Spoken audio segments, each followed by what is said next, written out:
At my wedding dress appointment, my sister smirked. You can't afford anything here. Just go to a discount store. But when the cashier said, "Ma'am, your card was declined," I pulled out my black card, smiled, and whispered, "Don't worry, I've got it." Her face went pale as everyone turned to stare. I never considered myself lucky. Not when I was younger, and certainly not when I was older. Luck, as I understood it, belonged to my older sister, Victoria. She was the golden child, the one everyone praised, the one who never had to lift a finger yet had everything handed to her. I was the quiet one, the afterthought, the one who had to work, scrape, and struggle for every little thing I had. It had been like that for as long as I could remember. Victoria was the kind of person who could charm anyone within seconds. She had our parents wrapped around her finger from the moment she was born, and they never stopped doting on her. She got the best of everything: the best clothes, the best schools, the best opportunities. If Victoria wanted something, it was hers. No questions asked. I, on the other hand, was always told to be practical. When she got ballet lessons, I got a reminder that extracurriculars cost money. When she got a brand new car for her 16th birthday, I was told to work for things if you want them. When she went off to an expensive private college, I worked 2 jobs to afford community college and still had to take out loans. Victoria would laugh and tell me I was too serious, that I needed to loosen up and stop worrying about money so much. Of course, she never had to worry about money a day in her life. She didn't understand what it was like to check your bank account and feel your stomach drop. She never knew what it was like to choose between groceries and rent. Our parents funded her lifestyle well into adulthood. When she married Brandon, a man just as entitled and shallow as she was, they paid for the extravagant wedding, the down payment on their massive house, even the luxury vacations they took, just because. Meanwhile, I was still hearing lectures about responsibility and how I needed to work harder if I wanted a better life. So I worked. I worked so hard that I built something for myself that no one saw coming. And then came the moment where all of it, the years of being dismissed, the years of being underestimated, came to a head. The moment when, for the first time, Victoria had to look at me and realize she wasn't the one on top anymore. I had invited Victoria to my wedding dress appointment partly out of obligation, partly out of some lingering hope that maybe, just maybe, she could be happy for me. It was a foolish hope. I knew that the moment she walked into the boutique. She barely looked around before wrinkling her nose. "Are you sure you want to be here?" she asked, her voice laced with condescension. "This place is a little out of budget for you, don't you think?" I ignored her, pretending I didn't hear the way she snickered under her breath. I had spent years swallowing her comments, pretending they didn't bother me. One more wouldn't make a difference. The boutique was beautiful, quiet, elegant, the kind of place where they served champagne and treated you like royalty. It was the kind of place Victoria had always belonged to, the kind of place she had always made sure I knew I didn't. I let the assistant, a woman named Isabel, guide me through the selections. I tried on several dresses, but the moment I put on the dress, I knew. It was perfect.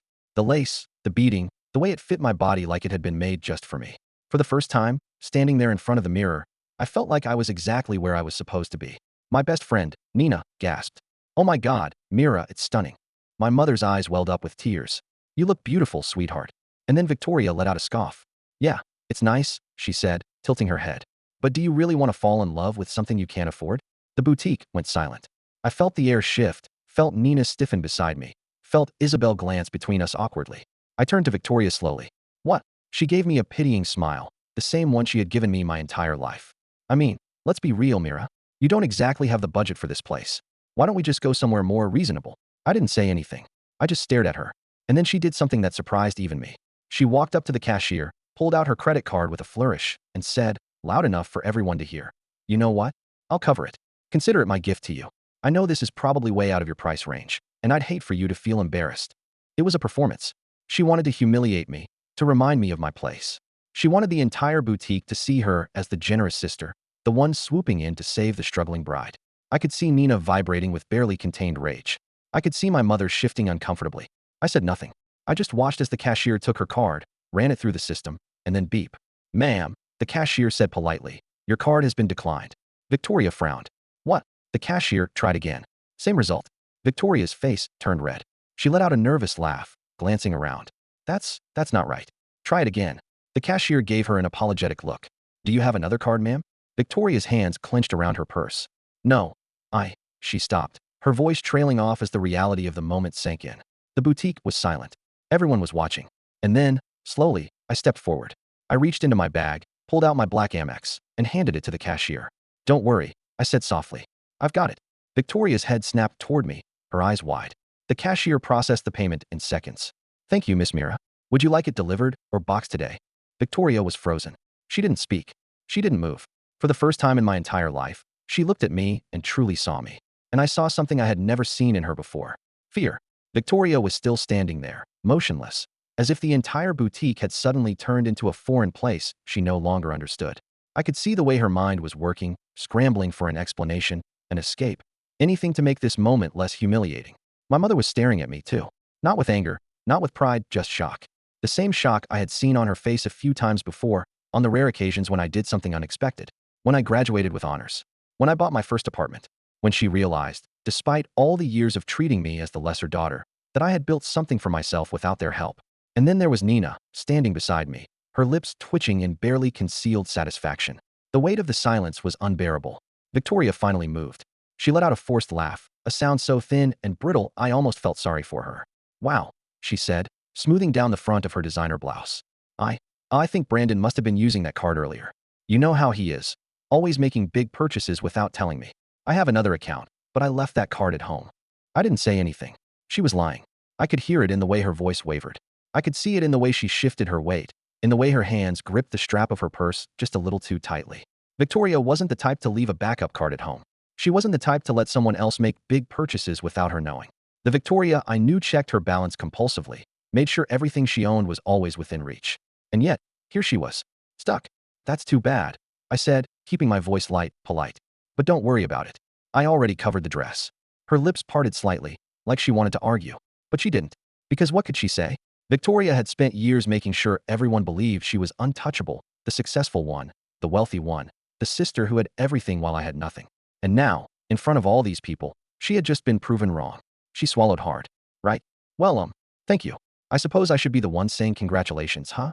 She let out another forced laugh and glanced toward our mother, as if expecting her to jump in and smooth things over. But for once, Mom didn't. She just stood there, looking at me, at Victoria, at the dress now paid for in full with my card, and she didn't say a word. That was when it truly sank in. I had changed. I wasn't the Mira they thought I was. The girl who was always trailing behind, always struggling, always playing second to Victoria. That version of me had been gone for a long time. They just never noticed. And now, for the first time, Victoria had to live in a world where I wasn't beneath her anymore. That terrified her. But the moment passed, and Victoria did what she always did. She adjusted, forced a bright smile, and acted like nothing had happened. Well, she said, flipping her hair over her shoulder, I suppose that's that. We should go get lunch to celebrate, right? Nina snorted under her breath. I didn't bother responding. Victoria looped her arm through our mother's, steering her toward the door, acting like she was still in control of the situation. Mom let her, but I noticed the way her eyes lingered on me for a moment longer before she finally followed along. I exhaled, feeling something shift in my chest. It wasn't satisfaction. Not entirely. It was something quieter, heavier. Recognition. I had known for years that Victoria and I were different, that we had lived in separate worlds despite growing up in the same house. But now, in a way I had never quite realized before, I understood just how far apart we truly were. And she knew it, too. Nina nudged my shoulder. That was the best thing I've ever witnessed, she murmured. I let out a quiet laugh, shaking my head. Let's get out of here. As we stepped out onto the sidewalk, the city buzzing around us, I could still feel the weight of Victoria's stare on my back. She wasn't done with me. Not by a long shot. And I wasn't done with her, either. The ride to the restaurant was suffocating. Victoria had insisted on lunch, determined to smooth over the humiliation she had just suffered in the boutique. She slid into the backseat of Mom's car as if nothing had happened, chattering about the latest trends in wedding decor, pretending that she wasn't just exposed in front of everyone. I sat in the passenger seat, watching the city pass by through the window, pretending to listen. But I knew what this was. Damage control. Victoria was trying to reassert her position, trying to make it seem like the dress incident was just a minor inconvenience, something to be brushed aside. But I wasn't stupid. I had known Victoria my entire life. I knew she was spiraling, scrambling to figure out what had just happened, to understand how she had miscalculated so badly. And most importantly, I knew this wasn't over. Not yet. The restaurant was one of those trendy little places Victoria always picked, modern, expensive, with a menu full of things that looked like food but barely counted as a meal. The hostess seated us at a quiet table near the window, and for a moment, it almost felt normal. Almost. Victoria crossed her legs, lifting her wine glass with the same delicate grace she always had. So, she said, flashing a smile that didn't quite reach her eyes. Tell us more about the wedding, Mira. I still can't believe it's happening so soon. You must be under a lot of stress. She said it sweetly, but there was an edge to her voice. A little hook beneath the surface, baiting me. She wanted to remind me that in her mind, this wasn't supposed to be my life. I wasn't supposed to have a wedding like this, a dress like that. I wasn't supposed to be the one paying for things with a black card while she was the one fumbling for excuses. I took a sip of my water. Alec and I are keeping it simple. Victoria let out a soft laugh. Simple? That dress wasn't exactly simple. Nina, who had been scrolling through her phone, glanced up. It was classic. Not everything has to be flashy to be elegant. Victoria's jaw tightened slightly, but she recovered quickly. Of course, she said, setting her glass down. I just meant that Myra's always been so practical. I was surprised she went for something so high-end. I knew what she was doing. She wanted an explanation. She wanted me to slip, to reveal something, anything, about how I could afford it. I didn't give her the satisfaction. I knew what I wanted. I said simply. Victoria studied me. She was quiet for a beat too long, her fingers tracing the stem of her wine glass. You know, I was thinking, she said casually, maybe Brandon and I could help with some of the wedding costs. You know, as a gift. I almost laughed. Victoria offering money after what just happened? Nina raised an eyebrow. Mom shifted uncomfortably. That's sweet, I said, keeping my voice light. But we have everything covered. Victoria's smile twitched. Oh, are Alec's parents helping then? I set my silverware down, meeting her gaze. We have it covered. A flash of something irritation, panic, flickered in her eyes before she masked it with another practiced smile. Well, that's great, she said. You always were good at budgeting. Nina coughed loudly. Budgeting. Like I had just put that dress on layaway instead of swiping a card that Victoria had probably never even seen in real life. I could feel her frustration growing. She didn't like this. She didn't like not knowing. Victoria had spent her entire life believing she was ahead, that she had won before the race had even started. But now, for the first time, she was realizing she had no idea where I actually was in life. And that scared her. The rest of lunch passed in a blur of strained conversation and careful words. Mom, ever the peacemaker, tried to steer things toward neutral topics, but the undercurrent was there, thick and heavy. Victoria wasn't letting this go, and I wasn't giving her any answers. By the time we left the restaurant, she was smiling again, but I knew it was fake. I knew, behind that smile, her mind was working overtime. She was going to find out. She was going to dig, push, prod until she figured out what she had missed. And I had a sinking feeling that this was only the beginning. That night, as I curled up on the couch with Alec, my phone buzzed. A text. From Victoria. Hey Mira. I was thinking why don't we do a little girls' spa weekend before the wedding? My treat. It's been so long since we spent time together. Just us. Let me know what you think. XX. I stared at the message for a long moment. Victoria never asked to spend time with me. Not like this. Not unless there was something she wanted. I felt Alec shift beside me. Everything okay? I turned the phone screen toward him, and he frowned. Victoria? I nodded. She's up to something. He sighed. Are you going to go? I hesitated. Part of me wanted to ignore her. To shut the door, leave her to deal with whatever mess she had gotten herself into. But another part of me, the part that had spent years watching her, studying her, knew that this wasn't just about the wedding. Victoria was unraveling, and I needed to see just how far she was going to fall. I started typing. Sure, Victoria. Let's do it. I hit send. And just like that, the next phase of this game had begun. The spa was everything I expected: expensive, exclusive, and so pristine it barely felt real. It was the kind of place Victoria had always belonged to, the kind of place she had taken me to once or twice in the past, back when she enjoyed reminding me that I didn't fit in. But this time was different. This time, she was watching me. From the moment we arrived, I could feel her eyes on me, studying me, analyzing every detail. I could practically see the gears turning in her head. She wasn't here to bond. She was here to figure me out. The receptionist greeted us with warm smiles and escorted us to a private lounge. Within minutes, we were slipping into plush robes, sipping cucumber-infused water, and pretending that this was just a casual sisterly outing. Victoria leaned back against her lounge chair, exhaling dramatically. God, I needed this, she sighed. Brandon has been stressing me out so much lately. He's been working late, and I swear, I think he's hiding something from me. I took a slow sip of my water. Oh, she waved a hand dismissively. Nothing serious. Just little things. Missing credit card charges, weird excuses about where he's been. You know how men are. I raised an eyebrow. Do I? Her smile twitched. She knew what I was implying. Unlike her, I didn't tolerate nonsense in my relationships. Alec and I had built something real, something solid. There were no missing charges, no strange late nights, no secrets. But Victoria thrived in chaos. She always had. And now, that chaos was starting to bleed into her perfectly curated life. She turned toward me, propping her head on her hand. But enough about me, she said sweetly. Let's talk about you. Here it was. The real reason we were here. She smiled, but there was a sharpness to it. You've been doing well for yourself, haven't you? I took another sip of water. I have. She hummed, tilting her head. I have to admit, Mira, I was so surprised when you pulled out that black Amex the other day. I mean, I always knew you were good with money, but I never realized you were doing that well. I said nothing. She leaned in slightly. How did you manage that, anyway? I held her gaze, my expression unreadable. Hard work. Victoria let out a soft laugh. Oh, come on. You can tell me. We're sisters. I just smiled. Let her sit with it. Let her wonder. She tried again. You know, I always figured you'd end up in something stable, something safe, but I never imagined you'd be able to afford luxury like that. Did Alec come from money? I nearly laughed. Alec? The man who had worked his way through law school on scholarships and sheer willpower? If she was hoping to find an explanation through him, she was looking in the wrong place. No, I said simply. Victoria's lips pressed together. She was getting frustrated. Good. The thing about my sister was that she hated not knowing things. It was why she had spent her entire life so carefully maintaining her image, controlling every piece of information about her life. She loved being the one who had it all, and she needed to believe that if I had found success, it had to be because of someone else. Because if it wasn't Alec's money, then it meant I had built this life on my own. And that was something she couldn't accept. Before she could press further, an attendant arrived to take us to our massage appointments. Victoria was forced to drop the conversation, but I knew she wasn't done. Not even close. After the massages, we lounged by the pool in silence, both of us lost in our own thoughts. It wasn't until lunch that she tried again. We sat in a private cabana, overlooking a pristine garden, sipping champagne. Victoria twirled her glass between her fingers. You know, I was thinking, she said casually. Mom and Dad must be so relieved. I mean, for years, they were so worried about you. I glanced at her. Worried? She nodded, her eyes full of feigned innocence. Of course. You know, with you always working so much, struggling to make ends meet. I know they felt bad that they couldn't help you more. I set my champagne down. They could have helped, I said, my voice even. They just chose not to. Victoria blinked. For a brief second, her mask slipped. Just for a second. Then she laughed. Mira, don't be dramatic. You know they were just trying to teach you responsibility.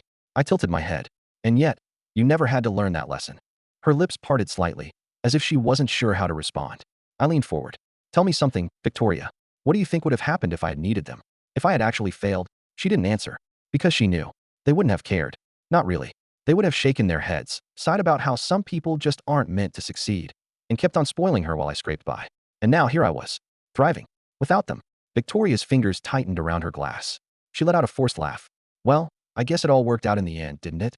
I picked up my champagne again, taking a slow sip. Yeah, I said. I guess it did. But we both knew the truth. It hadn't worked out. I had made it work. And that terrified her. Later that night, as I packed my things to leave the spa, my phone buzzed. A message from Nina. You're not gonna believe this. Call me ASAP. I frowned, quickly dialing her number. She picked up on the first ring. You are not gonna believe what I just found out, she said breathlessly. What? Nina exhaled sharply. Victoria and Brandon? They're broke. I froze. What? She lowered her voice, as if someone might overhear. I don't know the full details yet, but I heard from a mutual friend that they're drowning in debt. Brandon made some really bad investments, and their accounts are a mess. Apparently, Victoria has been begging Mom and Dad for money behind the scenes, but they're barely giving her anything. She's desperate, Mira. The Black Amex. The way she froze when her card was declined. The way she kept fishing for information about my money. It all clicked. Victoria wasn't just curious about my success. She needed it. I let out a slow breath, gripping my phone tightly. So that was it. That was why she had been circling me like a vulture, why she had suddenly decided she wanted to reconnect. She wasn't here to figure me out. She was here to use me. And for the first time in my life, Victoria needed me more than I needed her. I sat there for a long moment, gripping my phone as Nina's words echoed in my head. Victoria was broke. It explained everything: the card decline, the sudden interest in my finances, the desperate attempt to reassert her dominance over me. She wasn't just spiraling. She was drowning. And now, for the first time in our lives, she needed something from me. I exhaled slowly, setting my phone down.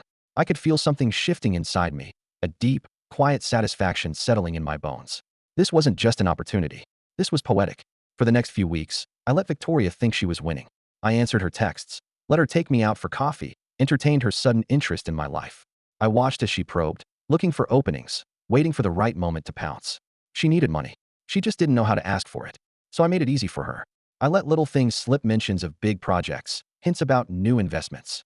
I made sure she saw the way Alec and I lived, the security, the comfort. I let her believe I was exactly the kind of person who might be willing to help. And then, when she was finally at her most desperate, I gave her the opening she had been waiting for.